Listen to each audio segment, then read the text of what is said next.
This Here. conference will now be recorded. Okay, so welcome to the October Arlington Senior Democratic Lunch. Our first speaker is Paula Tilly, who's going to talk to us about early voting.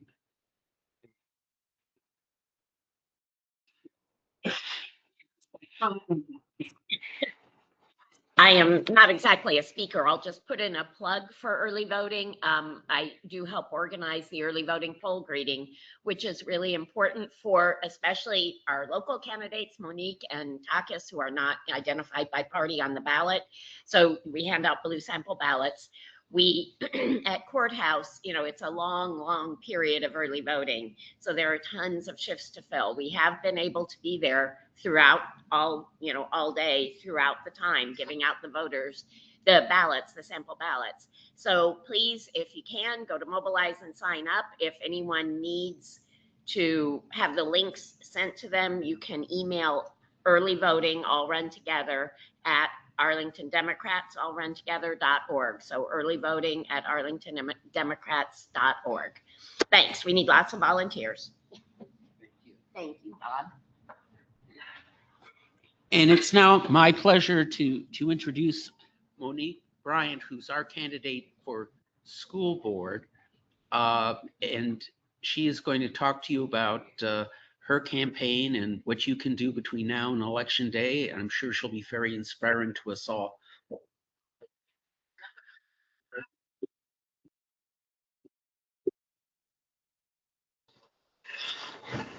Greetings, everybody. Hi, friends.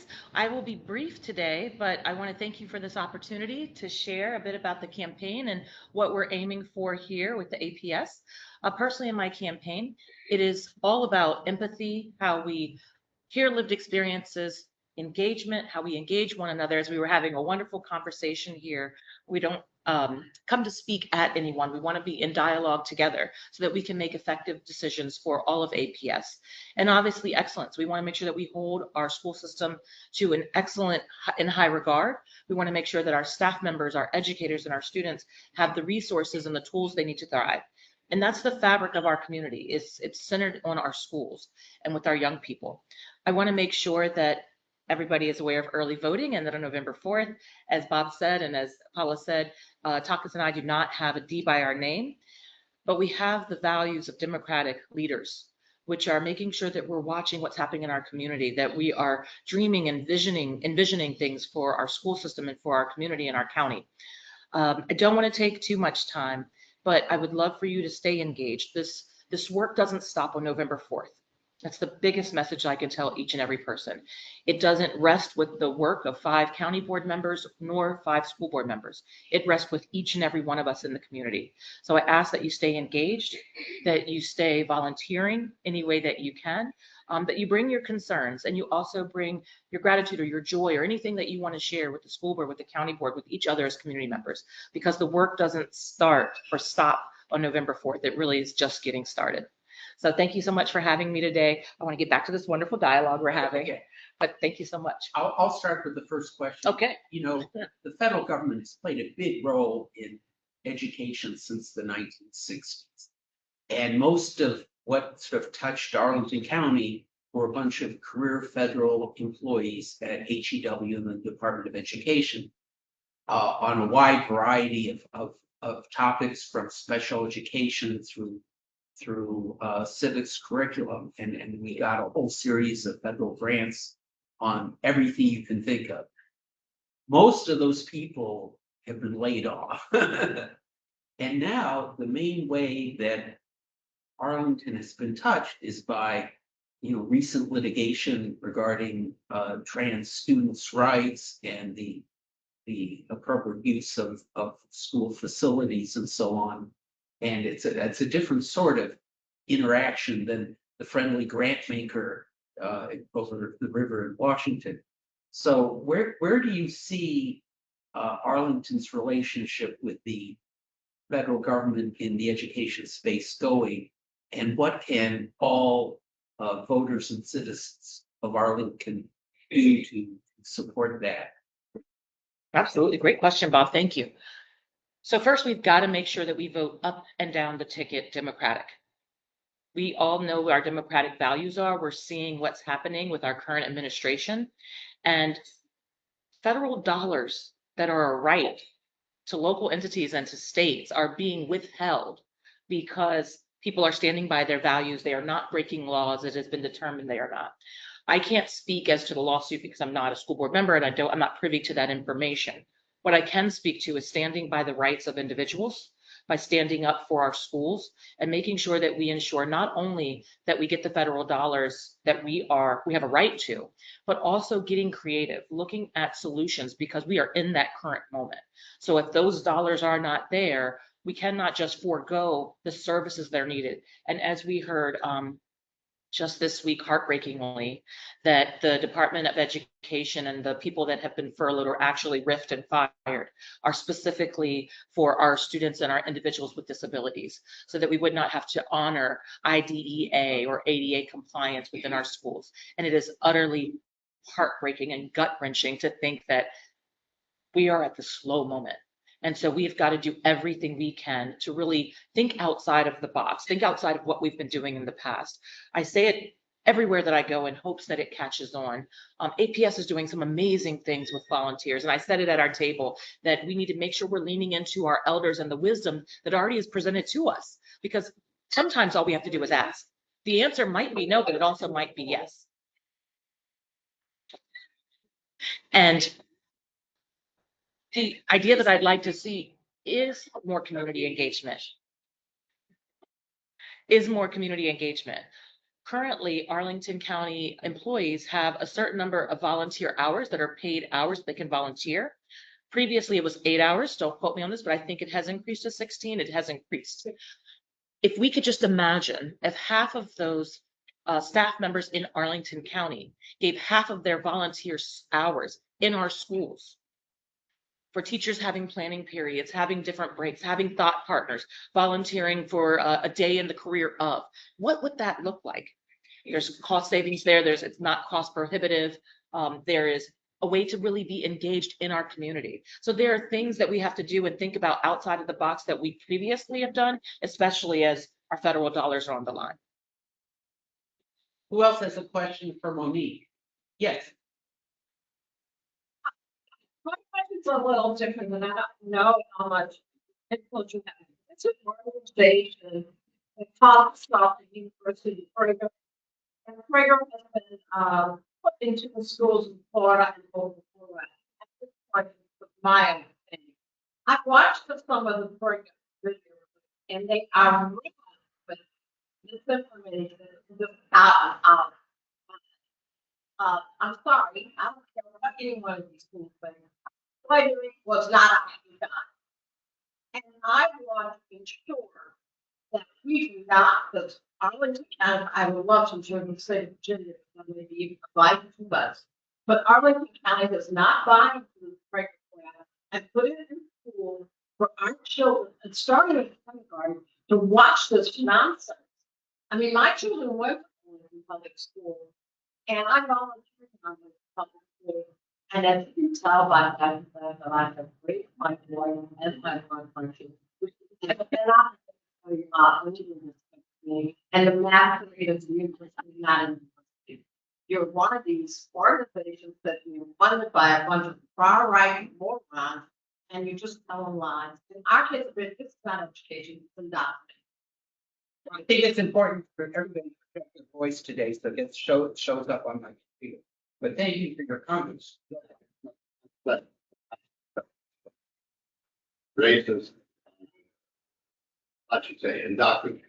Indeed, indeed. You're absolutely right. This is why it's so important to vote. This is why every vote matters. You have to know your candidates, you have to know their background, you have to know their moral compass and their values. And that means getting out there, being in conversation. The current administration wants us to teach untruths. I'm not willing to do that as an individual. I'm not willing to speak untruths. And I, for sure don't want our children to learn untruths. If we don't know our history, how do we know where we're going? And I think the concern of telling true history is that they know that our young people are smart enough and creative enough and visionaries that they will come up with ideas to challenge over and over. And that's really what the fight is that they do not want to be challenged. They do not want to have power structures that have systemically been here for so long interrupted by truthful history.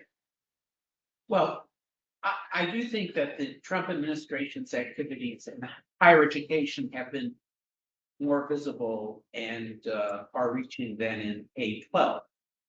But I still think that I deserve to ask you as a candidate, what opportunities do you see in having Arlington students interact with higher education in terms of advanced placement classes, attending college classes their senior year, that sort of thing?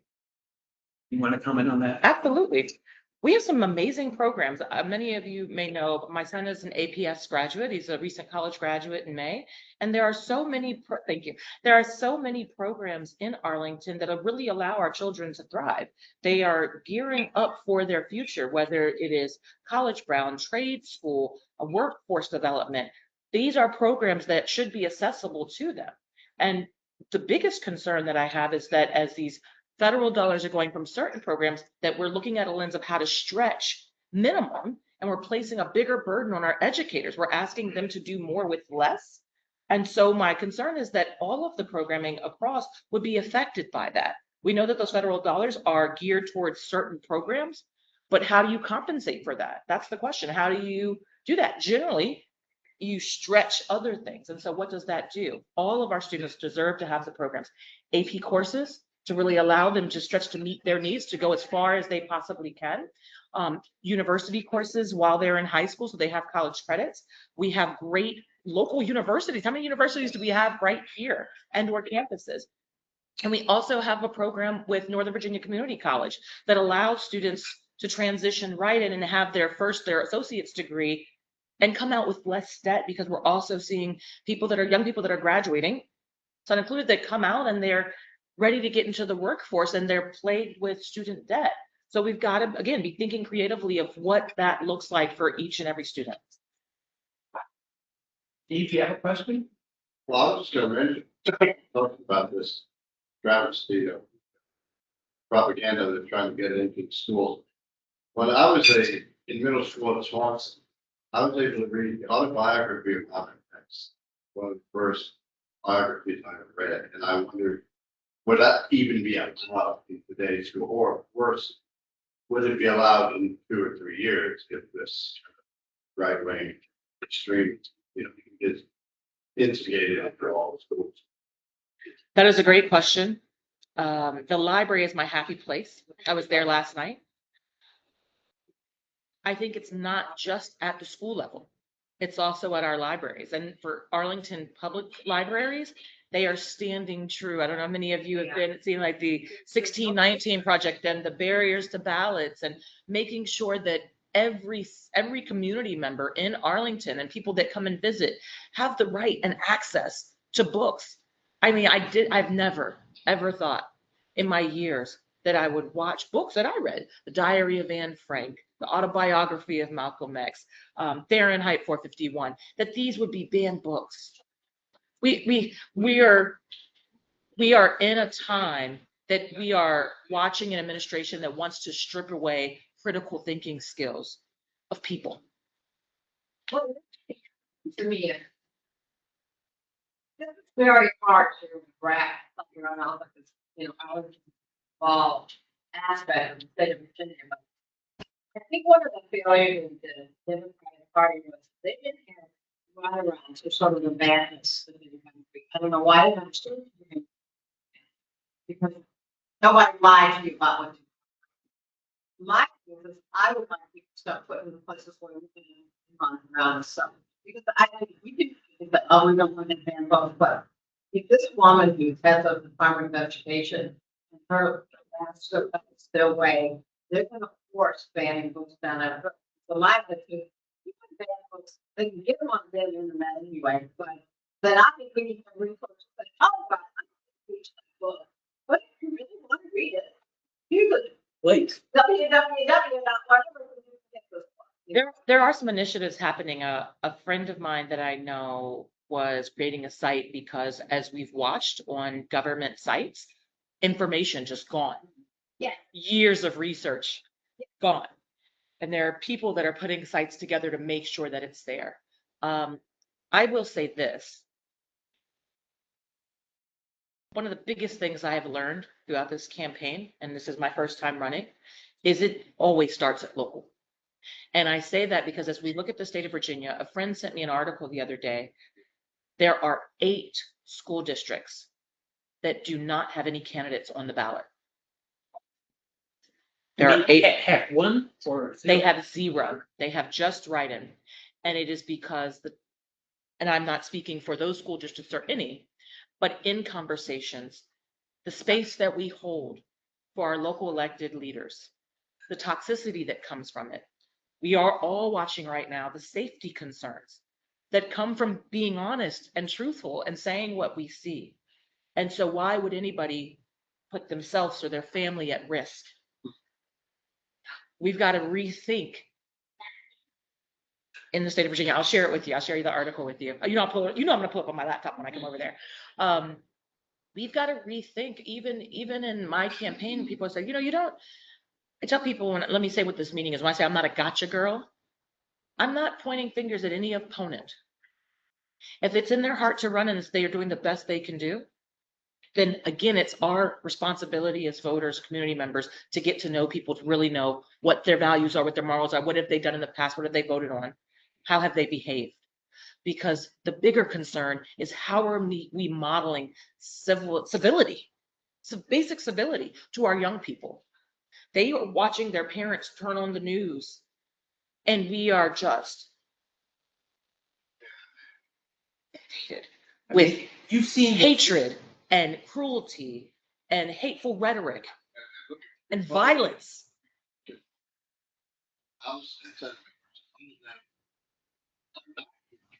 They cannot stay.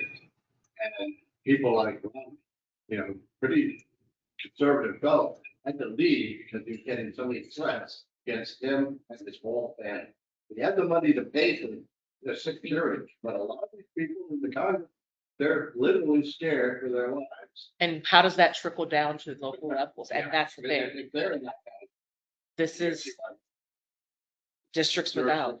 So this is where I say that it rests on all of us to be courageous. I hold people up. If you say something, if you see something that's not right, we all should be accountable, right?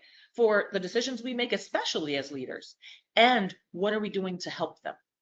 That's one of the reasons why I decided this time, because I didn't want to live with regrets, that I could have done something about it. The other recent example is this past week, there was a debate between the 2 candidates for governor. And it came across like a food fight just about. It's really. Yeah, the Republican told him like It started. Donald Trump he was not letting him speak. I mean, it's a basic childhood manners. He's not even following that as a problem. So this is where I say it starts with us. Modeling civility, modeling political discourse. Like one phrase that the Republicans had, where a fish rots from the head. If the head of the Republican Party is rotten, it just crumbles right on down to it. I just have one question. You did state that you have a challenge for your position that you run. What do you think that challenge is trying to represent? I must be The other candidate. My opponent? The other candidate. There's 2. I have 2 opponents.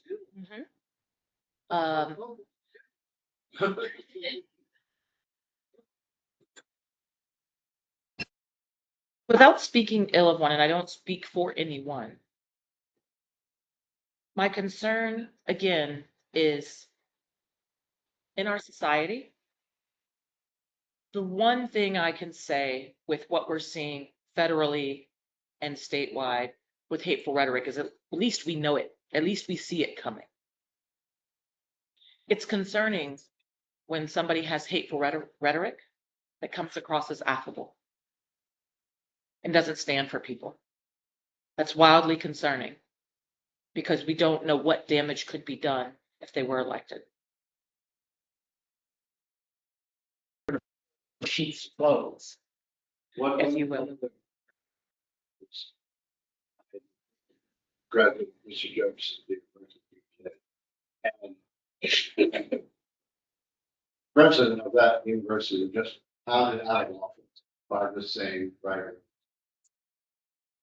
You know, it's funny, MAGA's talk on rich homes and uh, weaponized justice, whereas they are the ones who actually practice. That the hypocrisy is Yeah. thoroughly. Yeah, this is basic psychology. You have it fit, change it, you modify it to make fit your needs. What you're doing. Indeed, indeed. Job's been- I think we have hard work ahead of us. It's been a challenge overall, and I think that it's strategy by design to keep us thinking that we're by ourselves, that we're not having these dialogues, that we don't stand with our elected leaders and officials, that we don't stand as a community. That's strategic warfare. The other thing I want to mention is something that's dropped a little bit out of this discussion, and that is the Epstein files and how that's being used, you know, of course, to keep the Congress out of session. So anybody who's been accused by 25 women of rape, that there are another 25 out there who haven't come forward against them. And it would be out of character for him not to abuse children, the young girls that his best friend, you know, was abusing for years. It just seems that is a lot that's in those Epstein files.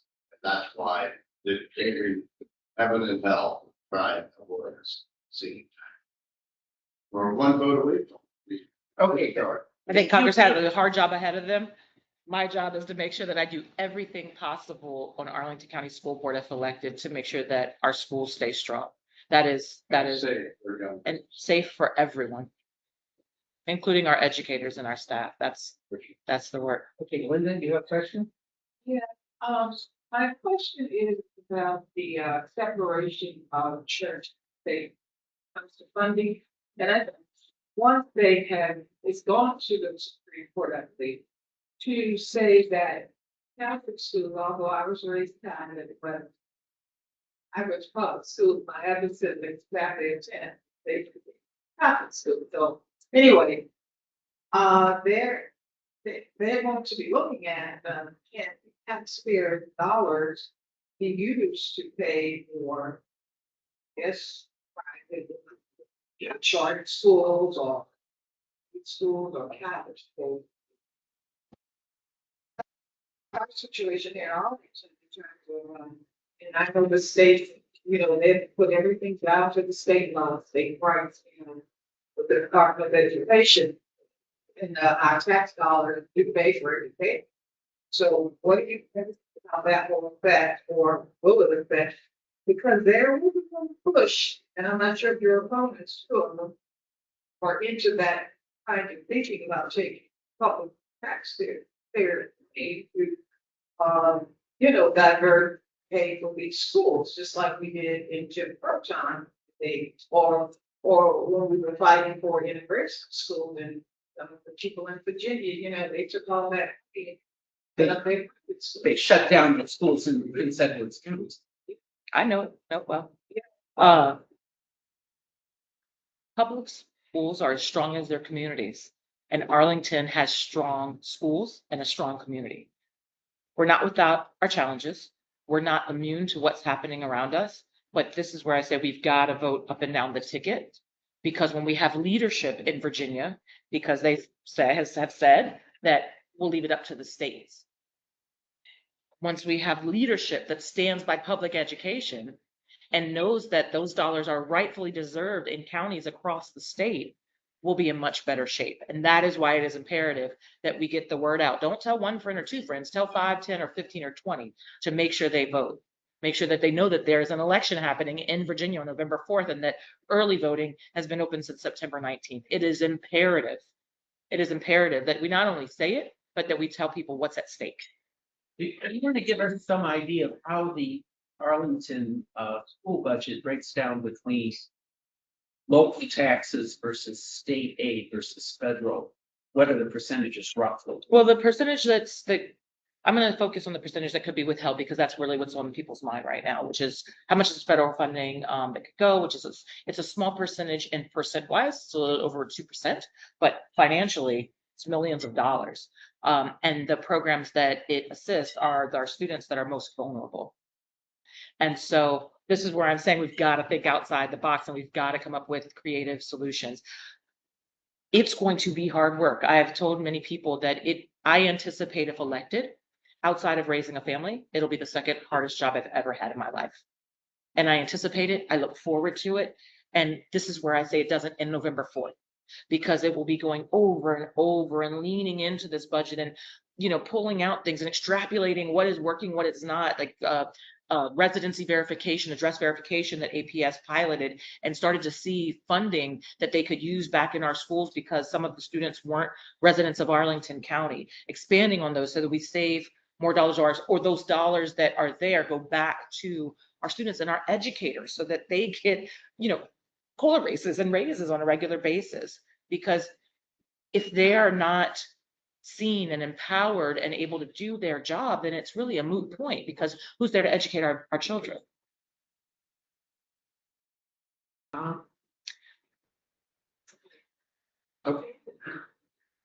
Tom, you have a question? Not right now. Okay, are there other questions for Monique? Because why don't you just take 2 minutes to summarize, remind us about your website? Thank you. Absolutely. So please take a moment to go to my website. It's www.moforschoolboard.com. That's Mo with an E, MOE, for schoolboard.com. Again, my values are not simply narrowed down to a campaign slogan. They are my moral compass. They are the values that I wake up with each and every day. It is making sure that we are always leading with empathy, that we are believing lived experiences, that we are telling true history, and we're educating our young people about true history. It's making sure that we stay engaged in our community, that we know that there are hard moments upon us, we're already here, and that they might get more rocky, but that we stay engaged and that we do this hard work together. Because then and only then are we collectively able to commit to excellence. And it is absolutely imperative to understand that the fabric of our community is foundational in Arlington Public Schools. So I hope that I've earned your vote. I hope I earn your vote. And if I have not, I still hope that you stay engaged throughout, if elected, the 4 years of my tenure. Thank you so much for having me.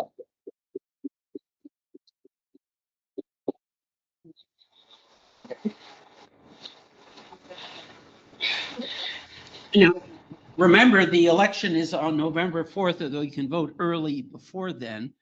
Our next meeting is the second Tuesday of November, which is November 11th. So by then we'll have a postmortem. But this is our last meeting before the election itself. I want to thank Monique Bryant for coming and giving her such inspirational talk. We stand adjourned until next month. Thank you. Sure.